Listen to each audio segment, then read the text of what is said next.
Yellow card, master card, RuPay card, visa card. So guys आप लोगों में से सभी लोगों के पास बैंक अकाउंट ज़रूर होंगे और बैंकों द्वारा दिए गए आपके पास एटीएम भी ज़रूर होंगे।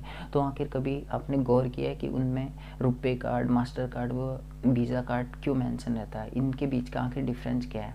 तो गाइज आज इस वीडियो के माध्यम से जानेंगे कि उनके बीच का डिफरेंस क्या है और आखिर वो क्यों कार्ड पर मेंशन रहते हैं। कहानी जानने से पहले आखिर हम जानते हैं कि हमें डेबिट कार्ड की ज़रूरत क्यों पड़ी। दोस्तों बहुत पहले, कुछ सालों पहले अगर हमें कोई भी ट्रांजैक्शन करनी थी, कुछ भी पैसा निकालना था, तो हमारे जो बीच का एक मध्यस्तर होता था वो था बैंक। हमें अगर पैसे निकालने हैं तो हमें बैंक जाना पड़ता था, वहाँ जाके स्लिप भरो या चेक के माध्यम से हमें घंटों लाइन पर लगे रहना पड़ता था। और कई बार ऐसा होता था कि बैंकों की अगर छुट्टी हो गई, हॉलीडेज़ हो गया या बैंक कर्मचारी हड़ताल पर चले गए तो हमें हफ्तों हफ्तों अपना पैसा निकालने के लिए वेट करना पड़ता था और हमें काफ़ी नुकसान होता था और लोग अपनी शॉपिंग नहीं कर पाते थे, खर्च नहीं कर पाते थे, खुद के पैसे लेने के लिए आपको लाइन में लगना पड़े।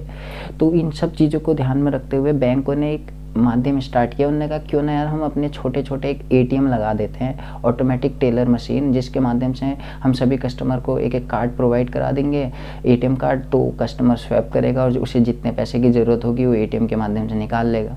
तो इसी सोच के माध्यम से सारी जितने भी बैंक थे ऑल ओवर इंडिया के सभी ने अपने अपने एटीएम लगाने स्टार्ट कर दिए और कस्टमर को खाते खुलने के साथ ही एटीएम कार्ड प्रोवाइड कराया कि आपको अगर कोई भी छोटी मोटी रकम निकालनी है तो आप एटीएम के माध्यम से निकाल सकते हैं। लेकिन दोस्तों उस एटीएम कार्ड के आने के बाद भी एक समस्या थी जिसका समाधान नहीं हो पा रहा था। वो समस्या थी कि अगर आप कहीं पर शॉपिंग करते हैं और अपने एटीएम कार्ड के माध्यम से उन्हें पेमेंट करने की कोशिश करते हैं, उनकी मशीन में कार्ड स्वैप करते हैं, तो जो मशीन है या तो उस बैंक की, आपकी ही बैंक की होनी चाहिए या सामने वाले का जो अकाउंट है वो भी आपके अकाउंट में ही, आपकी बैंक में ही उसका अकाउंट होना ज़रूरी था।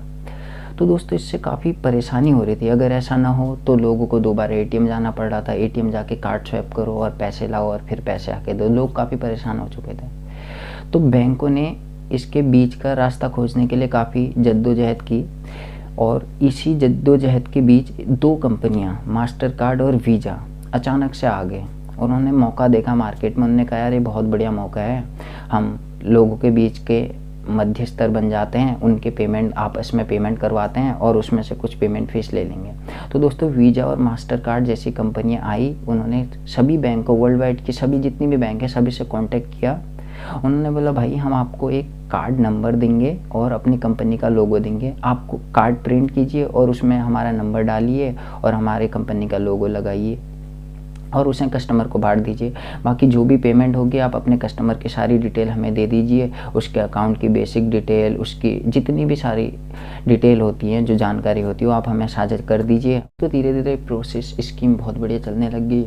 बैंक अपने सभी कस्टमरों को डेबिट कार्ड बांटने लग गया, रुपे व मास्टर कार्ड की कंपनी के, और कस्टमर भी खुशी खुशी कहीं भी जाओ कार्ड स्वैप करो। पूरे वर्ल्ड वाइड इंटरनेशनल कहीं भी कार्ड, इंटरनेशनल कार्ड होते थे तो कहीं भी जाओ स्वैप करो तो आसानी से पेमेंट हो जाती थी। आपने यहाँ स्वैप किया और वो बैंक के पास उनके सर्वर के साथ कनेक्ट करके उनके पास पूरी आपकी सूचना की, वो आपका चेक करेंगे कि आपके खाते में पर्याप्त बैलेंस है या नहीं है। अगर आपके में पर्याप्त बैलेंस हुआ तो उनने काटा और आपकी पेमेंट को सक्सेसफुल कर दिया।